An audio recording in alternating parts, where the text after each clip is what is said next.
Welcome back to Three and Out. I'm Ryan Orlovsky alongside Brian Carter. We're going to move into the email portion of our show here in just a second. If you want to see your questions, comments, or suggestions, send us an email at 3andoutsports@gmail.com, and we just might put it on the show. Maybe so, maybe not, whatever. First email, though, is from Andrew. It says, what do you think about the Mariners' new manager, Don Wakamatsu?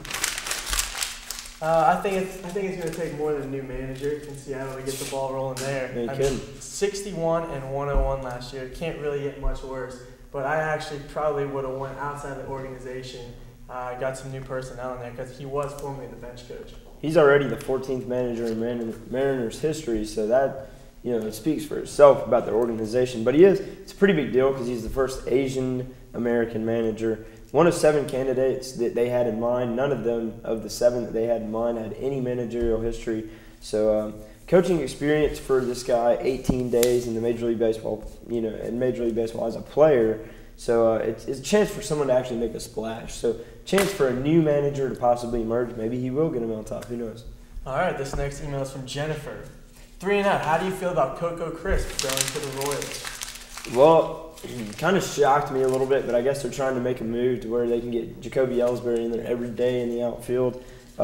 He went from the Red Sox to the Royals for Ramon Martinez, the relief pitcher, so it's going to help solidify that for Boston in their bullpen. Not that they need it, but Kansas City's a really terrible team, so I guess they 75 and 87 last year, so yeah, not every Mariners. little bit's going to help them, but. Exactly. I mean, bottom line is Coco Crisp probably one of the best center fielders in the game today. 2 errors in 114 games last year. Yeah, he's only 29 years old, and he hit 280 last year. He's been, 7 years in baseball with Cleveland and then Boston, obviously. $5.75 million due next season. So again, one reason why Boston probably threw him off there. That's still a lot of money coming off the books they can free up. But as you mentioned, I don't know if you mentioned his speed.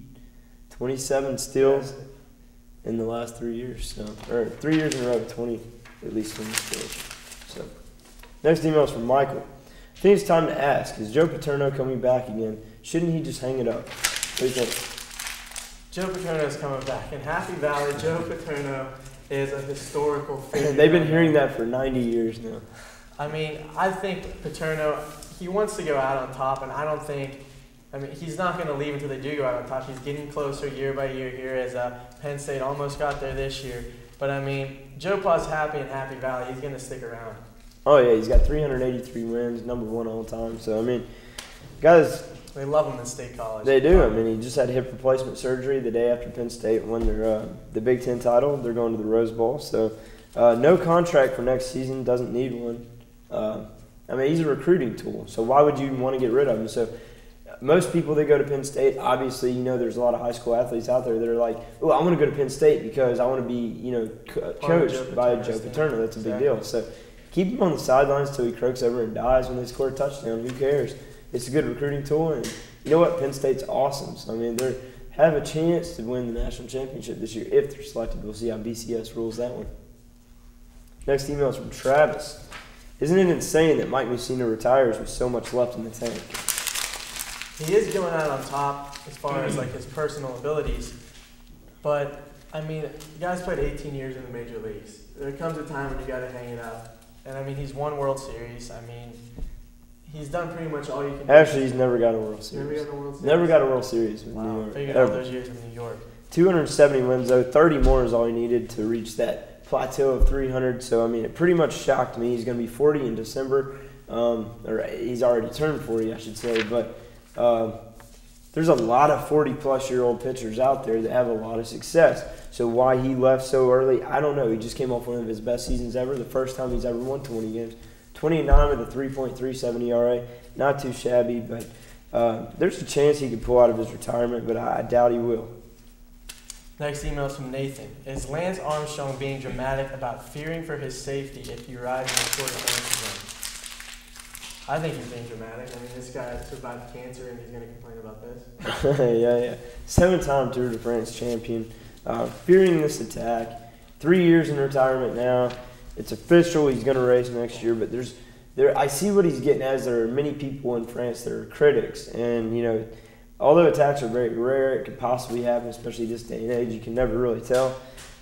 He's 37 years old. He says he's far stronger and more motivated than ever. So we'll just see how it ends up. Next email's from Matt. Tiger gets dumped by GM. What the heck?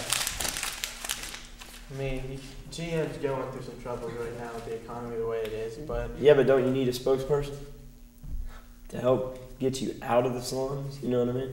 I don't think Tiger's gonna get them out of it. Well, what's amazing to me is he's getting paid $7 million a year to do so. So, I guess if they're in that bad of a financial state, bringing $7 million a year off the book is a big deal. I hope this has nothing to do with Tiger's absence, though. That's what I'm thinking. What if they think, all right, maybe he's becoming less popular? But I mean, come on, the guy's been out for like not even 6 months now, maybe 6 months. So I mean, Tiger's going to come back, and I bet you he's going to be better than ever. And eventually, if GM can ever get out of this rut they're in, if they ever do, they'll consider getting another spokesperson, if not Tiger Woods again. So who knows? Last email from Alex. Who gets the better deal with Iverson going to Detroit and Billups going to Denver? What do you think? I think Denver's getting a better deal here just because they're getting Phillips and McDyess. Yeah, and one other, some big three, center. they got 3 quality guys out of that. Yeah, So the former Finals MVP Chauncey Billups has, in fact, if you look, at the very beginning, Denver 9-4 since the deal, Detroit 6-5. That's not since. That's just like in the first 10, 11 games, whatever. I just think Billups is a better guy to have on your team as far as the attitude goes. I mean, Allen Iverson's really not a good guy you want in the locker room. Yeah, and I mean the Pistons doesn't make any sense to me. As in a second I'm going to say about Iverson, but the Pistons have lost in the Eastern Conference Finals 3 straight years. So there's really not much going on. They just need one other something to get them over the hump. But to get rid of your former Finals MVP and Antonio McDyess, it's big losses right there. But how about AI? Practice, man. You're talking about practice. He missed practice again. Heavily fined for that one and benched. So, yeah, as you said, trouble, cancer in the clubhouse, whatever you want to call it. Talking about practice, well, you know what? It's happened more than once with Iverson. So we'll see what happens. But right now, I think also Denver, ended up with a better deal. Time to get into our gutterball fact, though. A high school football coach in Chelsea, Massachusetts, is accused of spending money set aside for team uniforms at a strip club. What do you think? Kind of trashy. Kind of trashy. Not much else you can say about it, man. When you set aside money for a team, spend it on them. Maybe take them to the strip club. That's a whole different scenario. But, to go there selfishly on your own and get grinded on by these strippers, I mean, maybe take some, the team captains up there. Then it's money well spent. But Team bonding. Yeah, team bonding, exactly. Well, we're ready to take another break here on 3 and Out. But stay tuned because when we get back, we're going to go over and under. That's what she said.